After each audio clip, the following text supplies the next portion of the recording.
I'm live. Wow. I can't believe I'm right here. Like we're right here. We are finishing this book, Scent of Water, today. And I'm so grateful for all of us who, put me up to this because I was gonna shy away from reading. I'm camera shy. Did I ever mention that? Yes, I am. I am. Crazy, right? So welcome everyone to my book reading. We've been reading Scent of Water by myself, Simisola Ugenka, and today we're going to conclude this book. We're going to read this book to the end, right? And I'm excited about that. And also, I have my special announcement at the end. I'm not going to do that up front. I'll be too nervous, right? Okay, so I have my special announcement at the end of this reading. Please stay tuned so that you can hear it with me. So to my tea, I said I was going to be giving a tea every time I read this book. Today my tea is be kind. Hmm? Be kind. A lot of people deal with a lot of things in life, and you don't know what people are going through. We all wear our nice makeup, we all smile in public. You don't know what people are going through. I can share a story. I lost my big sister um, last year, and it was just the day before, the day after, or a few days after, and I was really, really in mourning, and I was really sad. I think I was even crying at some point, and this person called me, and she just wanted to rant, and I just had to, you know, rein in my own pain and grief and listen to her. Like a week later, when she heard that I lost my sister, she felt so bad because she knew what that her call was like. My point is, you don't know what people are going through. Don't assume that you are the only one having issues. Many people have many issues bigger than yours. So remember, be kind. So today I said, this kombucha have been shouting, kombucha shouting. Let me put it in a glass that is transparent and people can see what I'm drinking. This is the guava. uh, Not advertising for. Well, this is the guava. It does look like guava, right? And it bubbles a little bit, but I think it's healthy. Well, they say it's healthy.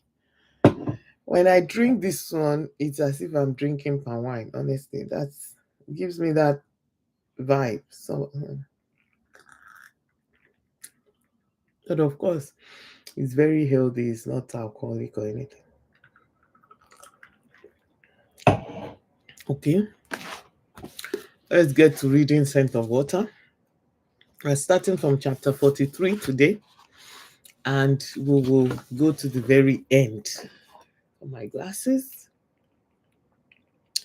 and my good attitude. Chapter 43.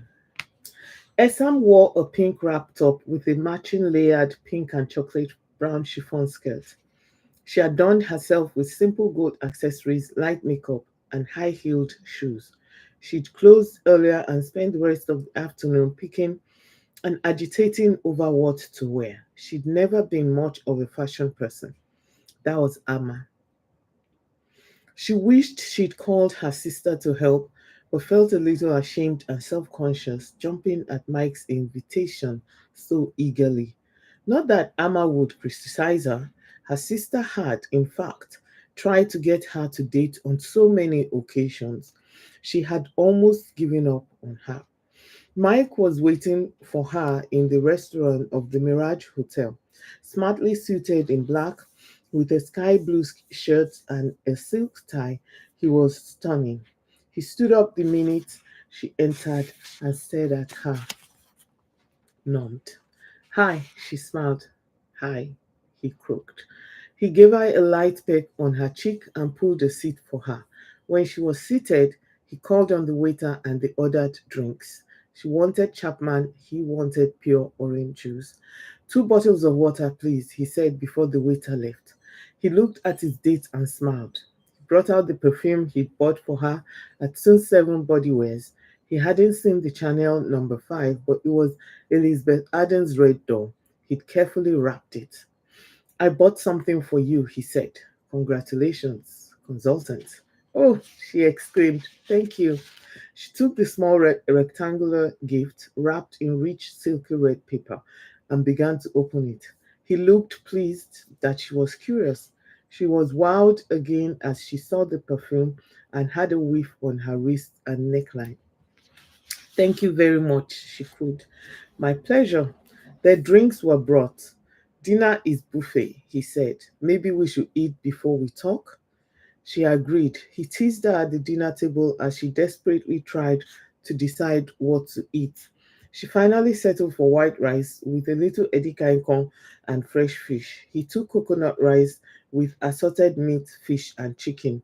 His plate was so piled that Esam teased him about it all through the meal. You want to get value for your money. Other guests would think you are a carnivore. He enjoyed her teasing. I haven't eaten since morning. Was so scared you wouldn't turn up. He laughed over dessert of cream caramel for him and fruit salad for her. Sissy Weiner sang I Surrender All in the background. He played with his dessert and she teased that he was too filled with meat. Would you like to dance? He asked. She looked round. There was no dance floor, and a few other guests were eating and chatting. She stood up and smiled at him. They moved to a small space between two empty tables and held each other's hands. Mike would have loved to hold her closer, but he cautioned himself. He wanted to move at her pace, and he noticed she was conscious of the others in the room. He fixed his gaze on her and tried to smile calmly while controlling the raging emotions. It was a difficult task. A new couple who'd met them in the restaurant stood up, smiled at them, and took the improvised dance floor. The couple looked like newlyweds, sporting the shiny gold bands on their fingers. The woman clung to her man as Kirk Franklin began to sing Every Woman. Mike bowed his head closer to Esam and closed his eyes. He didn't know how much longer he could take this. You turn me on. He heard his own voice as though from a distance. You turn me on. Esam felt the warmth of his admission ripple through her whole body. His thumbs were rubbing her palms gently, and she felt herself being pulled closer to him. Should we go outside? This place is a little stuffy, she whispered. He opened his eyes and smiled. She went back to their table to pick her bag while Mike signed the ducat. They strolled into the garden and sat close to each other. Mike clasped her hands in his. I want to kiss you so badly, he said softly. He bent his head and kissed her palms. Her heart beat fast. She had to do something to stop him. Shivers, heat, rumbles, all the works ran through her body. She knew she shouldn't have danced with him. She just didn't know the impact would be so strong. His hotel room was just down the hall. Anything could happen from here. Anything called sin. I've never been kissed before, she laughed nervously. Oh, maybe a peck on the cheek. He shook his head and mumbled, I'll be a good teacher. She wanted him to stop tracing kisses all over her 2 hands. Mike, please, wait, wait. He looked up at her, hurt, and looked away. Can I touch your face? She asked lightly in an attempt to make him feel better. No, not tonight. His voice was hoarse. He avoided her gaze completely. Mike, you're acting like a child. He still refused to look at her, though she noticed his hand was now resting lightly on her knee. Let's play a game called Let's Talk, she said. Then he looked at her and smiled. Let's talk? Did you formulate that to tease me? My mother taught us. We used to play it when we were young, when there was tension in the house about something, she said. He continued to smile at her, piqued. Anytime either of us starts a statement with let's talk, we must talk about the issue mentioned. So let's play. Let's talk. He was truly amused. All right, let's talk about your emotions right now, she said. He raised his eyebrows and shook his head. No, no, it helps. Really, it does. Okay, you want to know about my emotions right now? I'll tell you. I'm very hot for you right now. In fact, I want to make love to you right now, he said, looking into her eyes. Her embarrassment was written all over her face. She had never been on a romantic date before, and this was becoming too much for her. I love you, Esam, he added softly. I guess we'll talk about this later. You're a special lady, he murmured. They spent the rest of the evening holding hands and counting the stars. He finally allowed her to leave at about midnight. Gonna take a sip of my kombucha.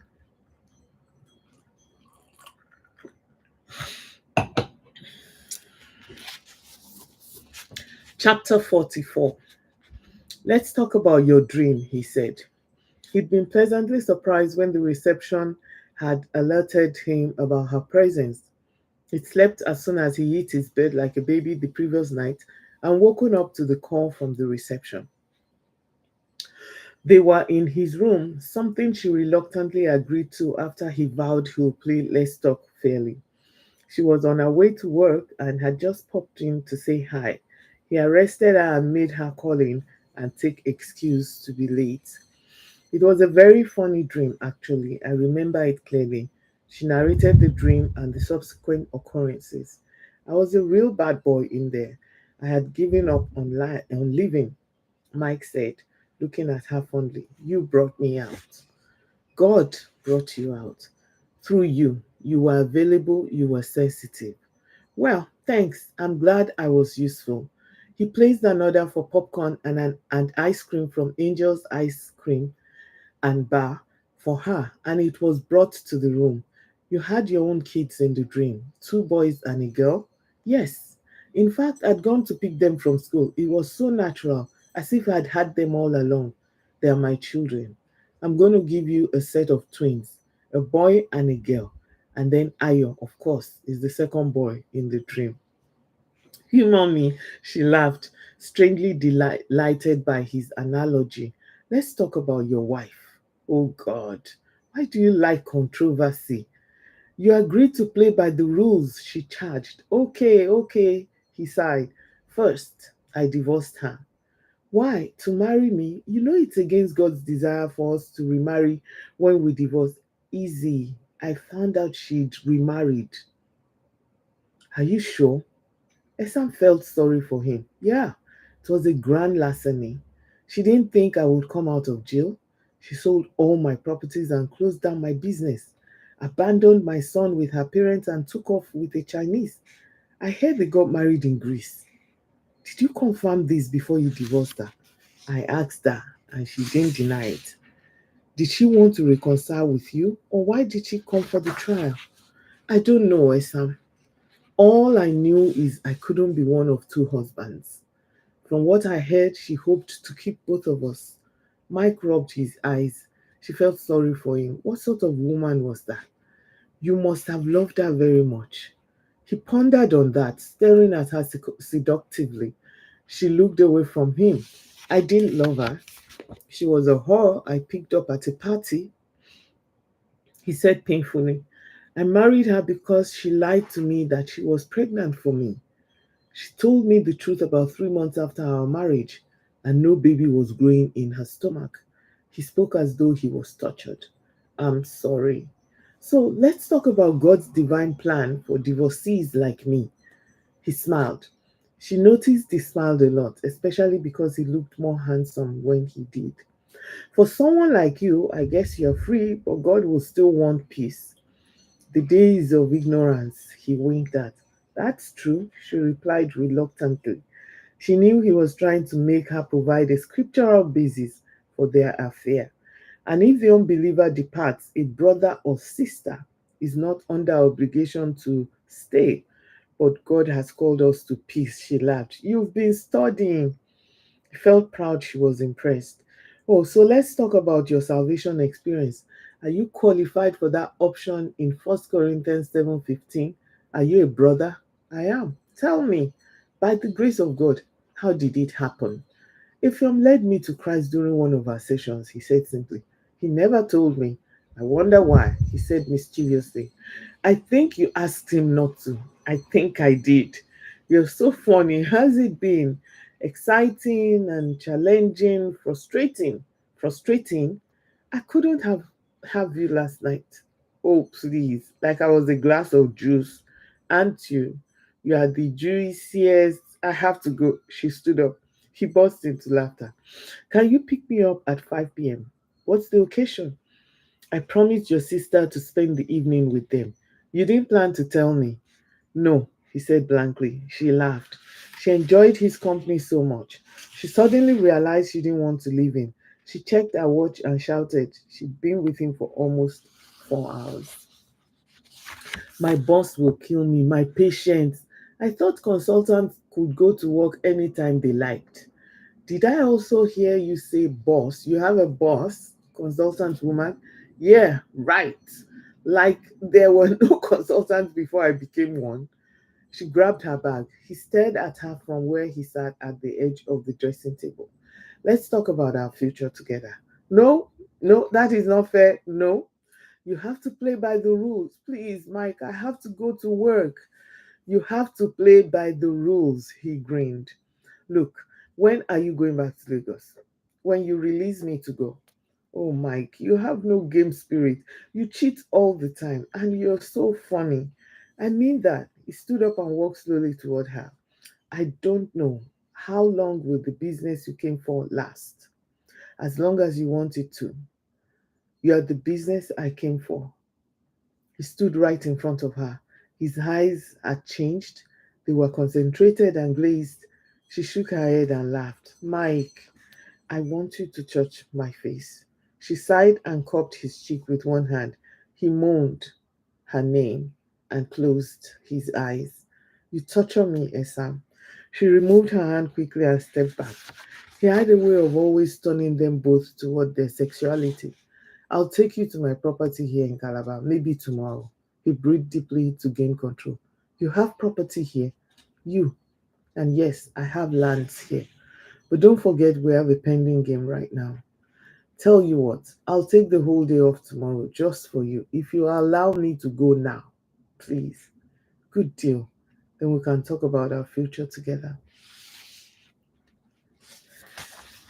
Before we go on the next chapter, I'd like to take a little break. Um, I'm just gonna be here anyway. I'm not going anywhere. Just take a little break, take my glasses off, sip my kombucha. Oh, this drink is nice.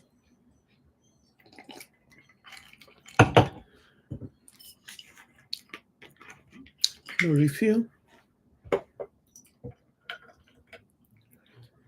I cut Coke out of my diet. So this drink is helping me to forget about Coke. Okay, let's get back to reading chapter 45. He had the hotel pack a picnic basket and a cooler of drinks for them, then dressed in combat jeans, plain white t-shirt, and his loafers. He waited for her in the lobby. She told him she would have to do her ward round in the morning and then go back to her house to change. When she walked in at almost noon, he'd been waiting for over an hour. He stood up immediately as she entered and openly admired her. She wore what he wore. They'd agreed to look the same. She felt silly but excited all the same. Where are we going? She asked after exchange pleasantries. Watch. He drove her car toward the outskirts of the city and turned off the main highway. Tinapa, she exclaimed. You're very smart, he teased. The result was a sight to behold. Esam had visited it only once when it just opened. Now a Lagosian was bringing her back. She still marveled at the gigantic structures, and economic statements made by brains behind Tinapa. Despite all the odds at the beginning of the project, the antagonism, the bad mouthing, and the skepticism, the business and leisure resort had passed up the first phase successfully and taken off. Driving the length of tarred road to the business complex, Esam could not cease to be amazed by the beautiful sight of the massive structures that housed shops, offices, and eateries, edifices that bespoke architectural and structural ingenuity. I want us to do a little shopping, he said, as he parked the Corolla in the vast parking space that squared the shopping center. What do you want to buy? I don't know. What do you want? Nothing. Thanks. "Hmm, we'll see." He led the way to the mall. Pick whatever you want. And if you can't pay, she teased, we'll leave you with them. I'll go with the goods.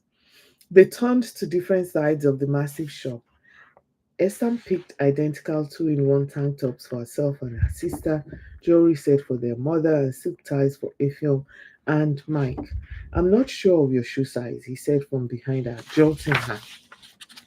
Oh, 7 or 40.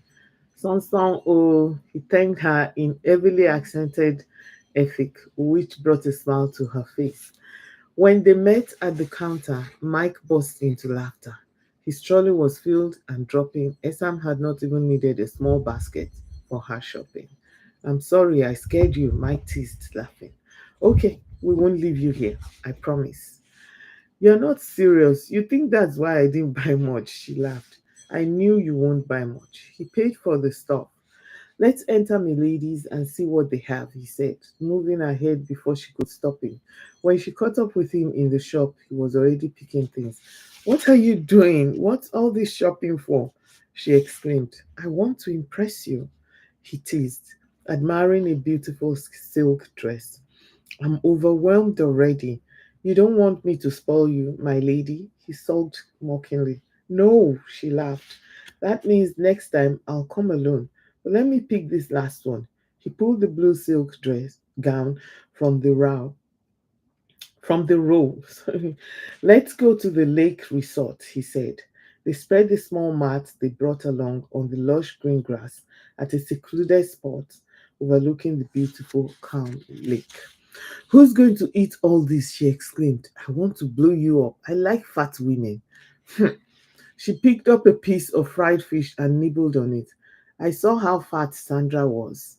She expected he would make a snide remark, but he was quiet. When she looked at him, he was staring out at the calm lake. I'm sorry, she muttered.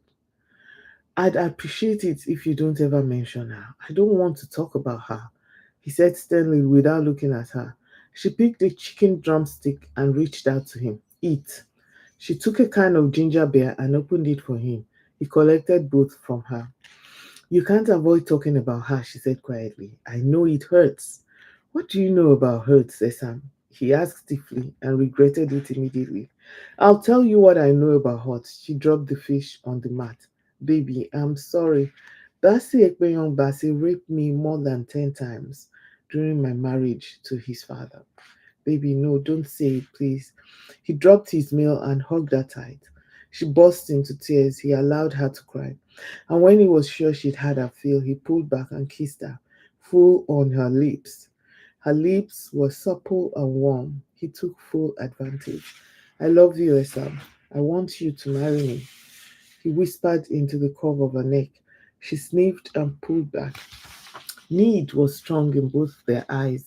She liked the way he kissed her, and she cupped his face with both hands, placing a kiss on his lips. He caught her before she could withdraw and kissed her hungrily. When he released her, they were both breathless. I love you, she whispered. She'd never said the words to any man before, never thought it had meaning. Marry me, he said desperately. Grow old with me. Be the mother of my children. I'd love to. I'd love to. Her eyes softened. He pulled her to him and hugged her. I don't know you yet. There's so much I want to learn about you. I'm here for you, my love. You'll know all you want about me. Let's talk about our future together, girl. They spent the afternoon eating and talking about everything. At about 5 in the early evening, they cleared the remains of their picnic and he drove her down at Diabo village. They parked at the edge of what looked like a large clearing with sand and gravel dumped on it. A few men were molding blocks. They sat together in the car and he looked at her. I helped Chief Tunde Ojo about 9 years ago to become governor of Lagos. When he heard about what happened to me, he called his friends in government.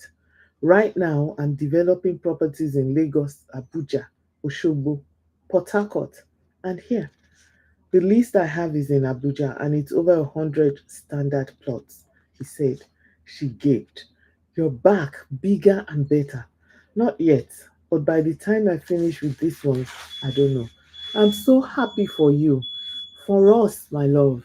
I lost everything I had, but I'm building it back with more wisdom. I'm not going to keep six or more cars anymore, living carelessly and lavishly. Of course, I'm not going to womanize anymore. He chuckled. I'm going to keep investing in business, in people, in charity, and most importantly, in serving my God. I'm going to start a prison outreach that will provide free legal services to inmates. There's so many people who, like me, were never supposed to be thrown away in prison. She covered his hand with hers as tears pooled in her eyes. You're like a tree cut down at the scent of water. It comes alive again and grows bigger and bigger and bigger. I keep discovering my old friends almost on a daily basis. Femi's wife gave me back my phone with the contact center, but most of the people had changed their numbers. Many shunned me when I got through to them. Now that I'm on my feet, they come looking for me, like my former bank manager. He wasn't even in the bank again, but he offered to help me from his new bank where he's now a GM. He gave me a loan of 10 million naira. I paid it back after selling some of the properties in Abuja and Lagos. Now we are finalizing on a 50 million naira deal. God is awesome. You are back counting the millions. She smiled at him. I was wondering, dear, weren't you able to draw from your old account? Draw. Sandra and Femi tidied all that up. They got documents from me that helped them clean me out. I remember during those early days, Femi kept bringing checks and letters for me to sign. He needed to raise money for my defense, he said. You know, the press and investigators getting witnesses. I practically gave him the written right to do as he wanted with my property, just like a film did. Yeah, but Femi cleaned me out instead. That's horrible. But how were they able to do all this as though they planned you'd have an accident? They were planning a setup with drugs. Drugs! If you were caught with drugs, it would be execution. They had planned everything with drug barrels, touts, everything was set. I was supposed to travel to Malaysia the week after. They planned to plant the drugs on me on the plane, so I'll be caught in Malaysia. A week before the operation, I had the accident. It changed everything. They decided this would look less like a setup to me or anyone. It was God's way of intercepting their evil plans. As we can see, he looked at her and smiled. It's late. Let's get back. I love you, Michael, she said again, feeling the full weight of the love for him. They were the best words he'd ever heard. He smiled and started the car. We're going to your house. My house? He almost surprised her. Yeah, I want to know where you live. They drove to a house at Asarieso. It was a big compound with several other buildings inside. A four-bedroom, one-story building, two twin three-bedroom bungalows, and one twin two-bedroom bungalow, one of which was Esam's. Esam's was quaint and neat. The sitting room was well furnished and clean. Mike was impressed. Your house is lovely, he said, looking round. Thank you. If this is your inheritance from Esam Bassey, it means this whole compound belongs to him, Mike said. Yes, she replied quietly. You own the whole property? No. Who owns the rest? Etubom shared it amongst all of us. Who's all of us? He asked, his anger rising. I have this place. His six children have the story building and the other bungalows. He gave the other parts of this one to his only sister's son. What? Mike exclaimed in low fury. Do all those people live here? No. Who else lives here? I live alone, but people live in the compound. Some tenants and some family members. Mike was thinking, could the bastard that raped her be living in the compound too? Did a two-mom live in this compound when he was alive? No, his first son, Bassey, stays in the house now. Not here, she said, suspecting what was on his mind. She will not tell him the house was just next door. Mike visibly heaved a heavy sigh. Marry me, Esam. I already said yes. I mean this week. This week? Are you joking? I mean it, he said, looking at the house, assessing it. Mike, what are we waiting for? You'll soon be 36. I'm 10 years older. My father will never agree. Will he marry you? Listen, do you agree? I don't really know you. How many years do you need to know me? You can never finish knowing me. And you will know all you want about me. You learn about me every day. You just came in 2 days ago. You proposed just today. I want you to tell your father. He headed for the door. I'm coming to see him on Sunday. Good night, my love. She rushed and blocked the entrance. No, wait. Tell him what? You just proposed today. Mike, please. I couldn't. He cupped her face and looked into her eyes. Darling, it's late and I don't want to be tempted to spend the night. I'm not telling my father anything. What are you afraid of? He looked at her intently. You're rushing me, Mike. All this experience is new to me. Why would you want to marry me so suddenly? I've wanted to marry you the past 2 years, so it's not sudden for me. And if you insist on reasons, I have enough. I love you, one. We're not getting any younger, two. I can't bear you living in this house again, three. I am burning, four. She burst into laughter. Burning, Mike. You can't imagine my love. I'm on fire. He chuckled. You're so. Tell your father for me, please. I'd like to see him by Sunday for the official proposal. You can have time together and talk tomorrow and Saturday. Mike, it's going to be all right. He patted her cheek. Believe. Taking a rest. I don't know why I'm sweating, but I am. All right.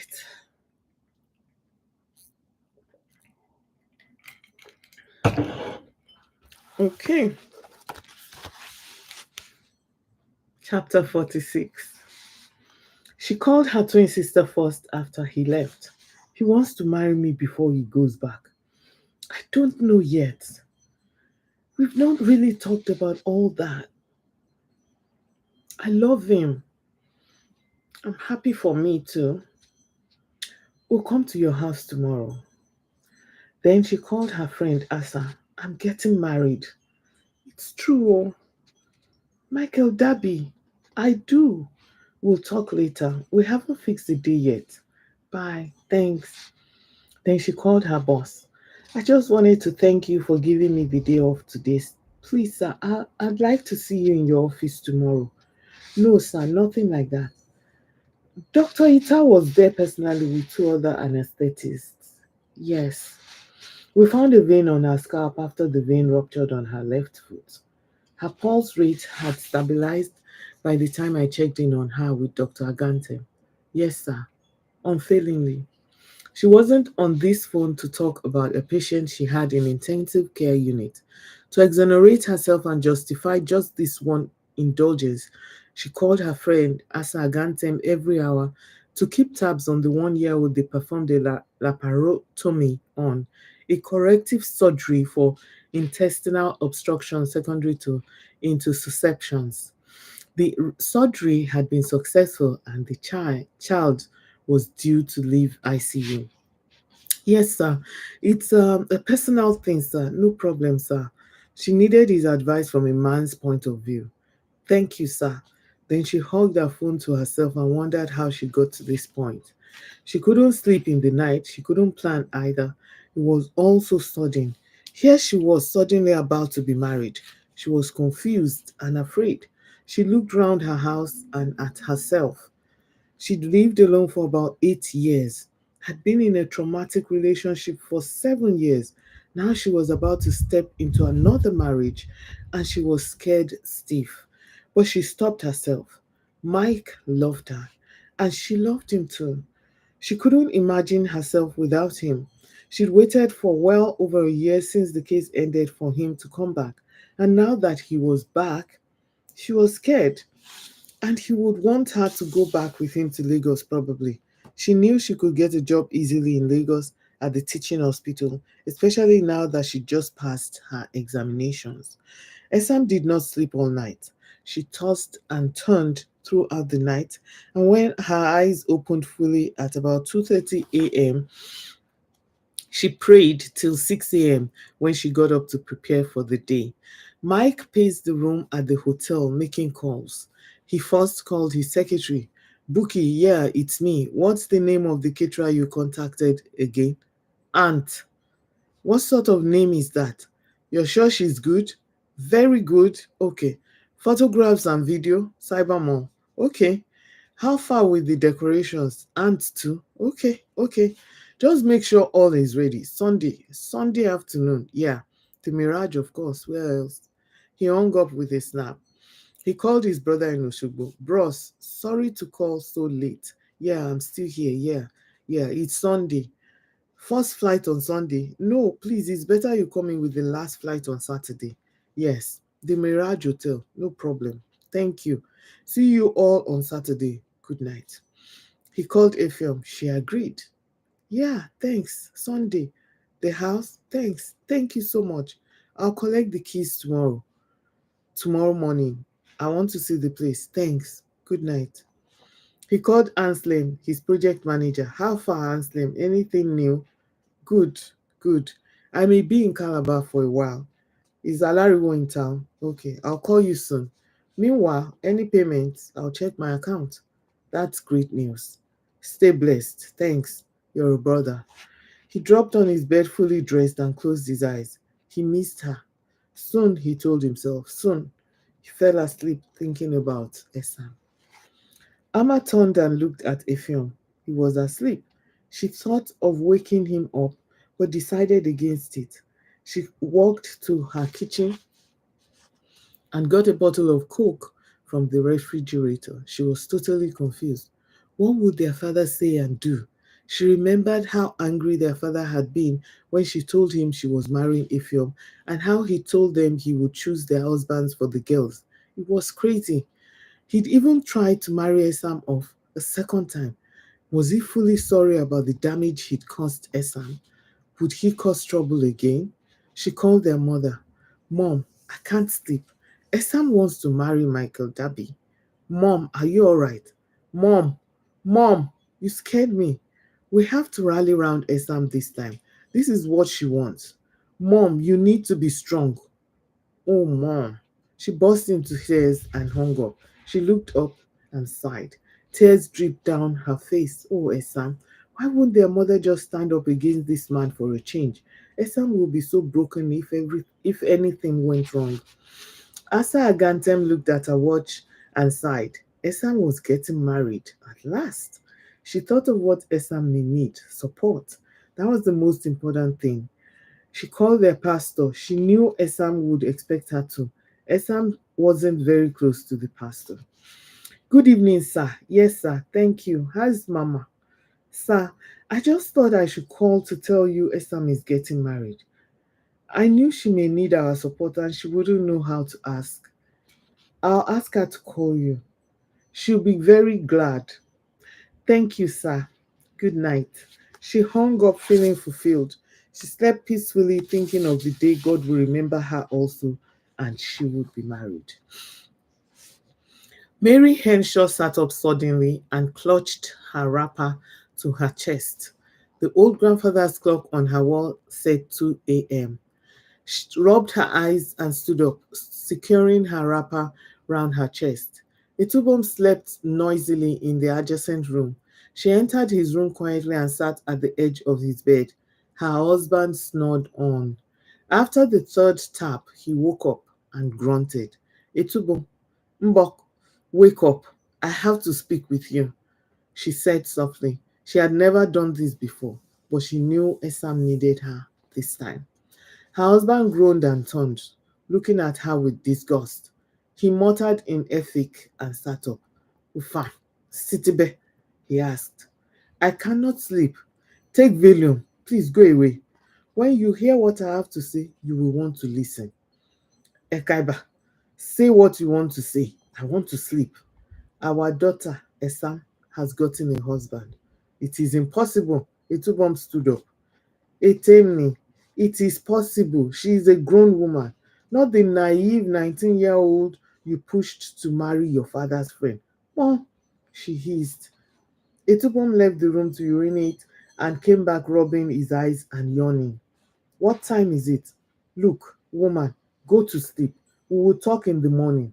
Ete, we will talk now. That girl needs to start living her own life. She's been living like a walking ghost. Won't she have children? We have to let her be. Which husband did she find anyway? And why can't she come and ask me herself? Etubom yawned again. He was really tired. Tired of trying to rule the lives of his children for them. Deep, deep down, he really wanted to relax again and let the children make up their own minds, like Amma always did. His wife kept him awake till the early hours of the morning, harassing him, pestering him, and for the first time in 36 years of marriage, having her way with him. And here is chapter 47, is the last chapter.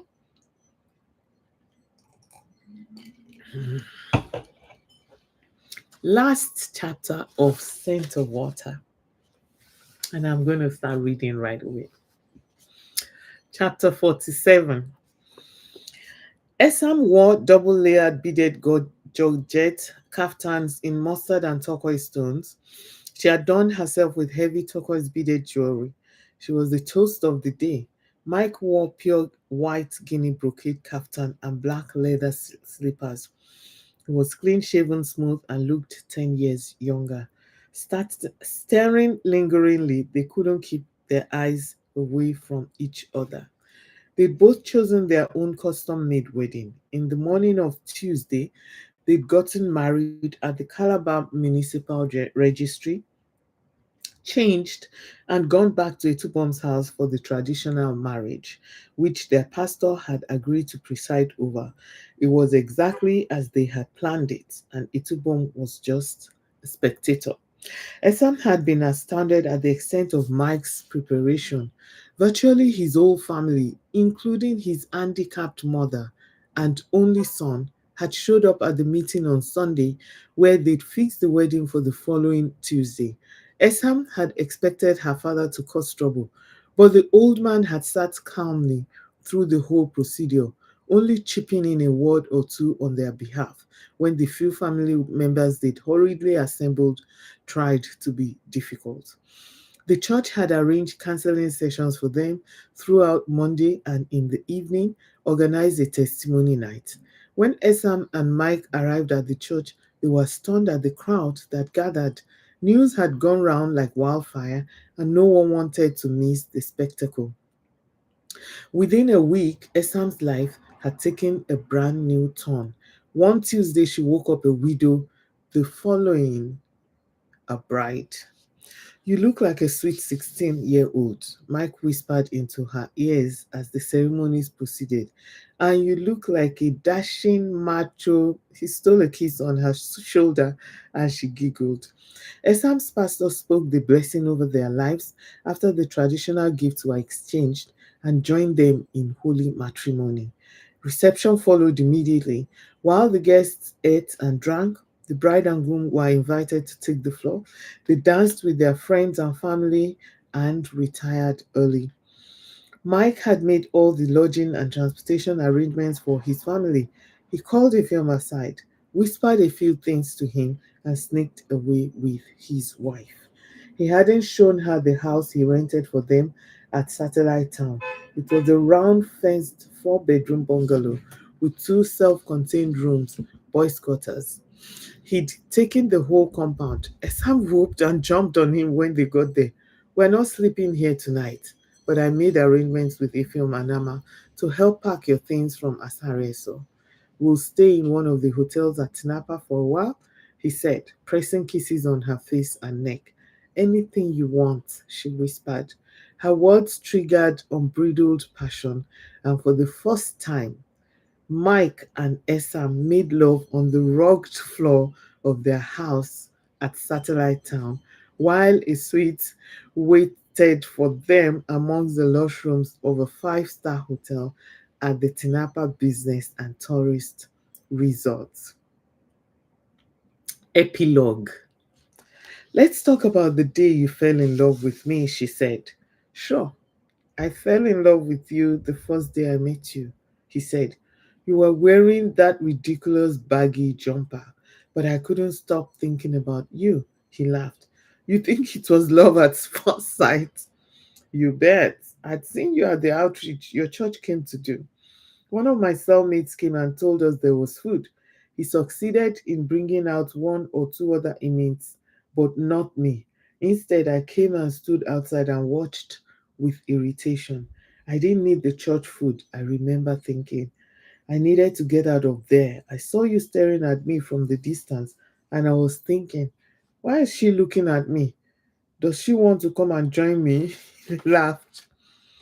When I saw you in that visitor's room that first day, I almost died. You were very hostile. I was defensive, afraid. He traced the line of her lips with his fingers. Tell me when you fell in love with me, he said softly. It was a gradual thing. Initially, I pitied you. At one point, it was intrigue. Then I became afraid of you. I decided to just stay away, but I always asked after you from Ephraim every week. I couldn't get you out of my mind and I couldn't understand why. Then you asked to see me, and that day you were very nice. I really enjoyed your company. When I got back home in the night, I hugged my pillow and called your name several times before I slept off. She giggled. You did? That was the day I knew I had fallen in love with you. But you brutally told me off when I got out and made advances. Why? I had several reasons. First, your wife was around, and I wanted you to make up your mind about her without feeling any commitment to me. I was not ready to have my heart broken again. I wasn't also sure of your spiritual status. I didn't want to marry an unbeliever. I feared that was one of the reasons, he teased and resumed tracing a line across her lower lip. She made to bite his finger and he withdrew sharply, smiling. I knew you had to go back to Lagos and find your feet. Proclaiming my love for you at the time would have slowed you down. You'd probably have felt compelled to stay in Calabar, and I didn't think it could work that way, she explained lightly, caressing his roaming fingers. You were right. Thank you. I love you. I love you too. Let's talk about when you'll be going back to Lagos. It's definitely after our honeymoon, which is you decide. I'm not working here. You are. How many days did your boss give you off? A week, starting from Monday. We have 4 days left for our honeymoon then. He shook his head. It was too short. When is your annual leave? I waived this year. I'm due from January next year. You're married now, so I want you to apply for your leave in January. Okay, I don't need to go back yet anyway. I can still stay another week or 10 days, but then I don't want us to live in two states. Where do you want us to stay to settle down? Anyway, you have a hospital, she teased. She was ready for a change of environment. Lagos, I don't mind. We have to start working on your transfer then. I'll call my boss. He'll talk to his friends in Luth. You want Luth? Or will you prefer a private hospital? I know some really good ones. Luth will do for now, till I have my own hospital. She laughed. I'll build a children's hospital for you. It's a promise. Let's talk about your fears. I'm afraid of losing you, our children. Nothing will ever happen to us. God gave us to you. He won't take us from you. I'm afraid that Ayo will never stop having his nightmares. It's been 6 years. Let him go to boarding school. No, please. It will only get worse. We'll try him for a term. Agnes High School is an international standard school. Let's see how they manage this problem. He smiled, assuring. To sample their competence with our traumatized son, he's not getting better at home. With other boys, he may find help. Just a term. We'll visit every week if they will let you. Let's talk about your fears, she reiterated. God is with me. I fear nothing except one thing. What? We have 3 children already. I fear this one in your tummy will be another set of twins. He tickled her tummy playfully. The end.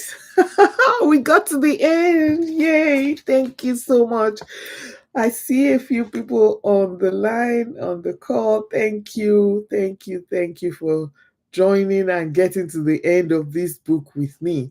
And I have a quote here that I put here. It says, "You can be what you desire to be, but please, when you leave the tough life behind, don't forget those you met there." Simisola Ogoyinka, 2006. Let me read that again. Wow, I didn't even know I, didn't, I didn't remember this. Okay, so you can be what you desire to be, but please, when you leave the tough life behind, don't forget those you met there. Simisola Ogoyinka, 2006.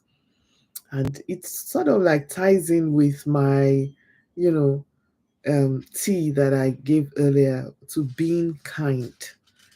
Being kind. Being kind is important. Being kind.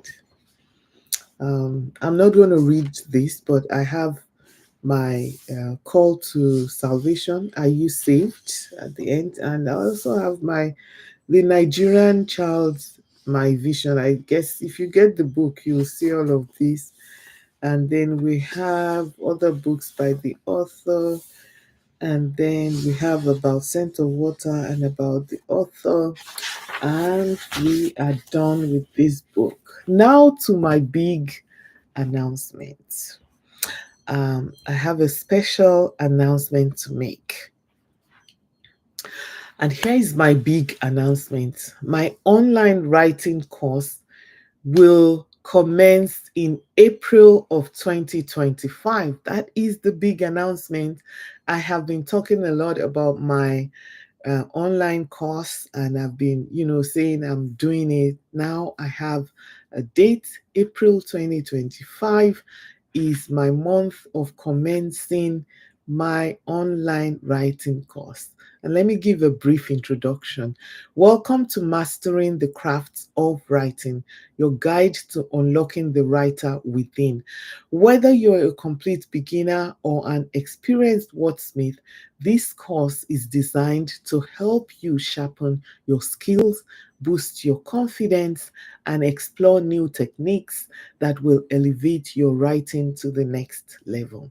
Throughout this journey, we'll dive deep into the art of storytelling, the power of language, and the strategies that will turn your ideas into compelling, polished pieces.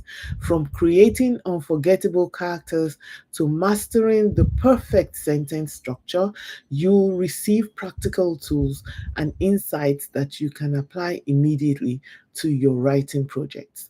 For aspiring authors and self publishers, I will be offering a comprehensive, hands on, and AI powered course that covers every step of the writing, editing, formatting, and publishing process.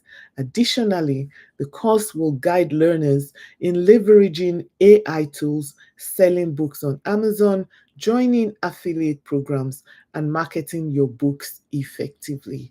The best part, this course is built to suit you with flexible modules, interactive exercises, and constructive feedback. You can tailor the experience to your own pace and style.